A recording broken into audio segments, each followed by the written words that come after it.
Welcome back to the pop culture discussion. It's me, your host, Robert, and today we are talking about the Marvel Cinematic Universe Phase 5.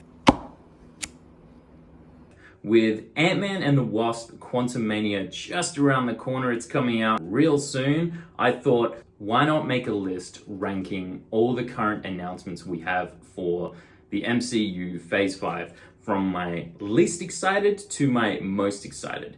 Currently, there are 12 projects announced for Phase 5. I say currently because Marvel has definitely cancelled projects, they've added new projects in, they've combined projects. When we get a new list that launches a new phase for the Marvel Cinematic Universe, I usually take it with a grain of salt because yes, we do usually end up getting mostly everything that's on that list, but a few things do get moved around and whatnot. I'm not gonna lie, this list is a absolute mixed bag to the point where I have made 3 categories for my list. I have made an unnecessary category, a interested category, and a excited category.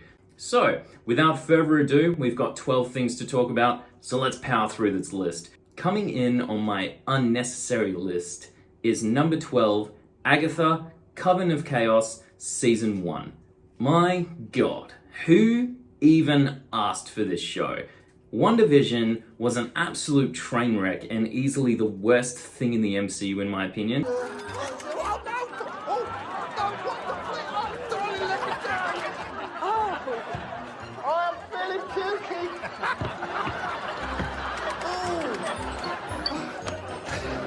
And Agatha was a huge part of what made that show so bad. Lavender.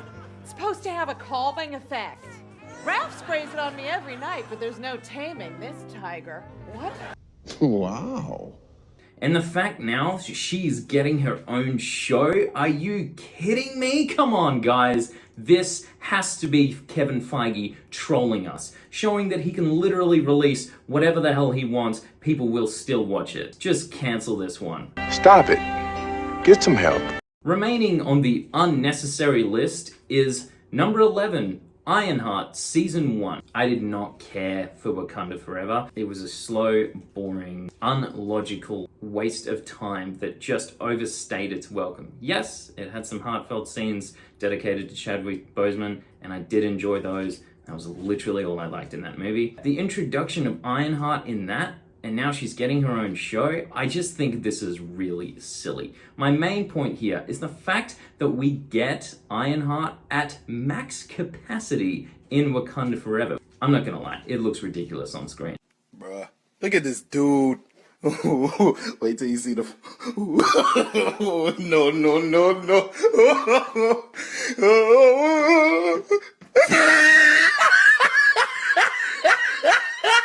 It might work in the comics, it doesn't look great, but we get her in that suit in the film, and then they take it away from her just to send her on her merry way. Now, she's got to bugger off and recreate another cheaper version of that suit.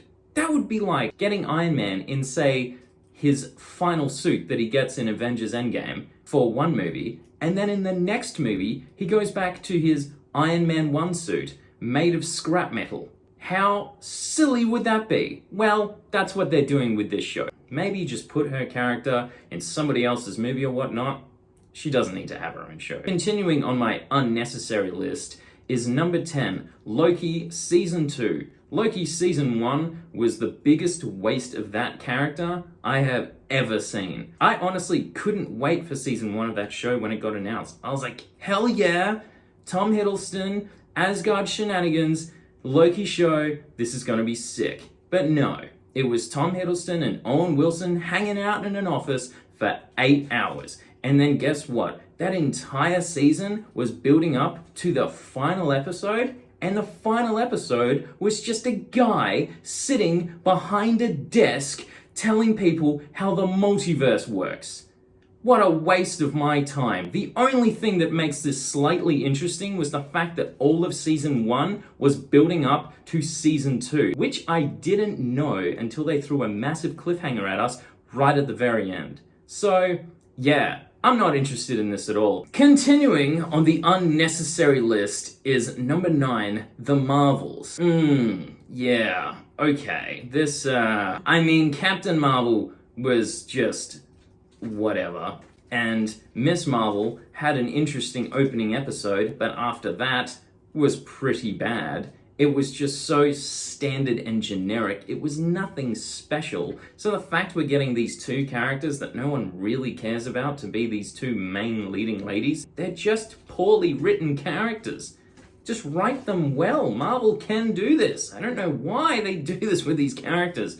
But yeah, this is just going to be unnecessary. The only reason it's above the previous stuff on this list is that it might have some cool, flashy special effect action scenes that might be entertaining to watch. Continuing on the unnecessary list is number 8, Echo Season 1. Hawkeye was a pretty fun show, but the main problem I had with it was kind of forgettable, especially when it came to the side characters and villains. Echo was one of those characters that was insanely forgettable. Honestly, when I saw this on the list, I was like, who is that? And then I was like, oh wait, she was in Hawkeye. Yeah, I barely remember her. So the fact that she's now getting her own show, come on guys. I mean, she might be pretty cool in the comics, I don't know. I know she spent some time with Daredevil and with Kingpin, so those characters are pretty great. That's the only reason this is above all the previous things I've talked about. So yeah, if Daredevil is a main player in the show, it might be okay. But if he's not,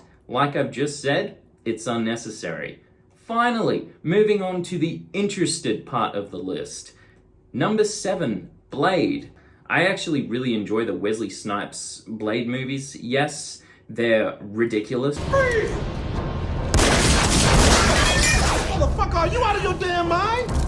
But they're kind of a guilty pleasure to me. They have dated pretty bad in some scenes, but mostly hold together pretty decently. So the fact they're bringing Blade to the MCU is pretty cool. And the main actor who is playing Blade, I have seen in other things, and he's great. The only reason it's this far down is apparently it's having some issues with its directors and writers. So yeah, we're gonna see how that goes. Going off of previous MCU movies that have had issues with their writers and or directors have been a bit of a train wreck. So hopefully this one's okay. Plus, how are they gonna explain vampires have been around this entire time when they've been world building for decades? So, that'll be interesting. Staying on the interested list is number 6, Captain America New World Order. I like Sam Wilson's Captain America. I thought Falcon and the Winter Soldier was a pretty decent show. It didn't really need to be a show. It kind of had too much going on. They literally could have just cut it down to a movie, and I feel like that's probably what this is going to be.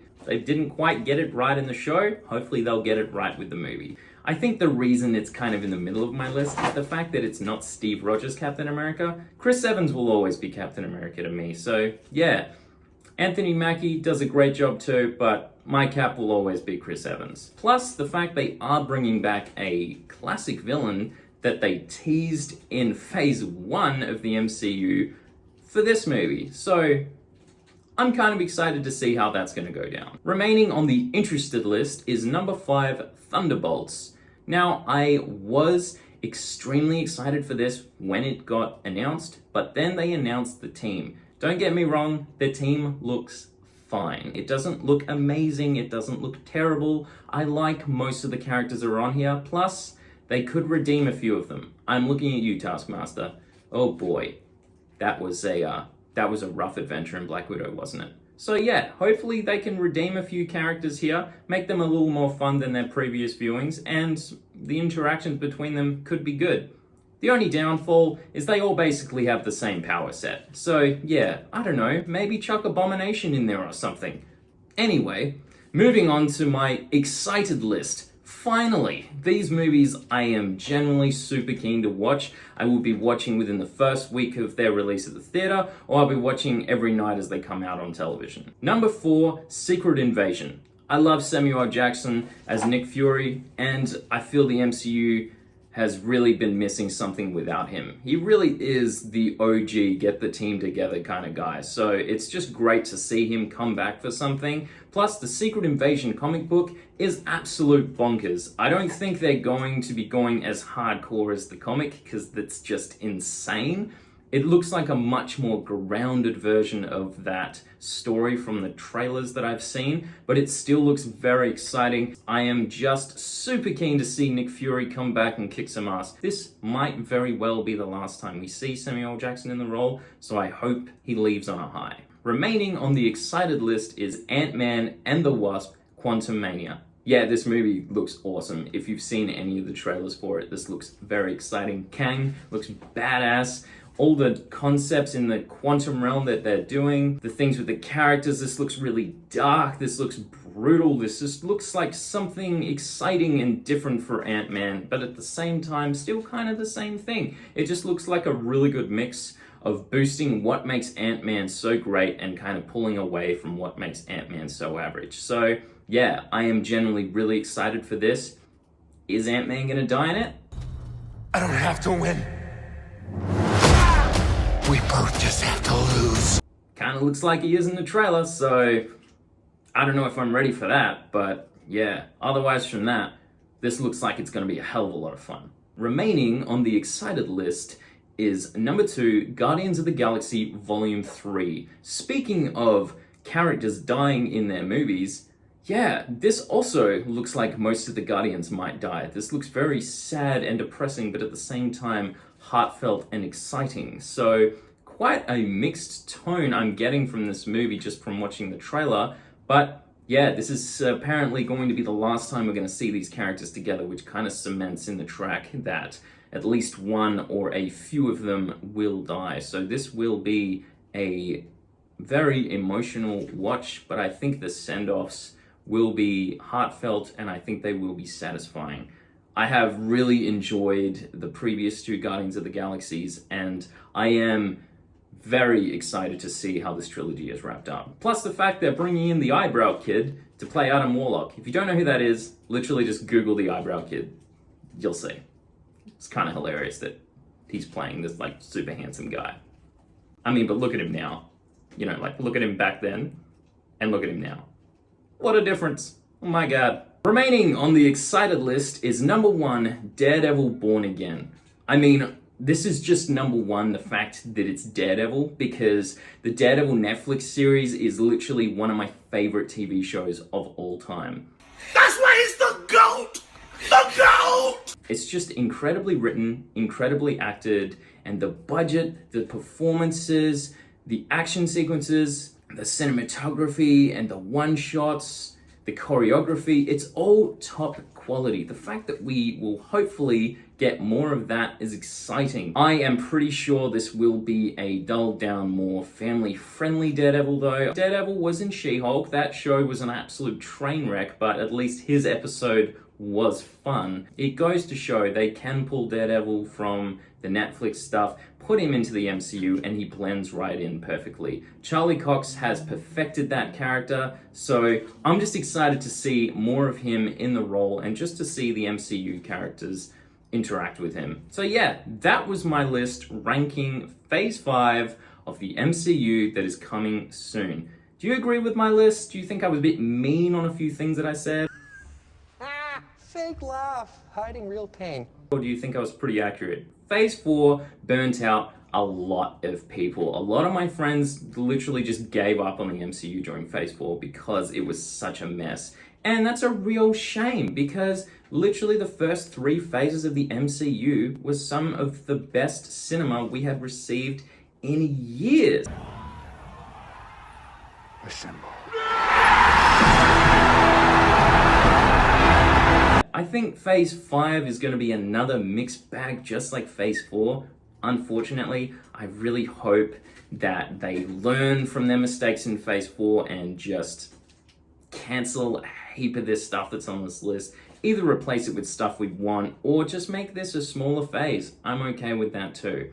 Either way, I am excited for at least a handful of these things. Some of it's coming this year, some of it's coming next year. Don't know if any of it will get delayed to the year after. That's my opinion on the MCU moving forward. Thank you for watching, and I'll see you in the next video.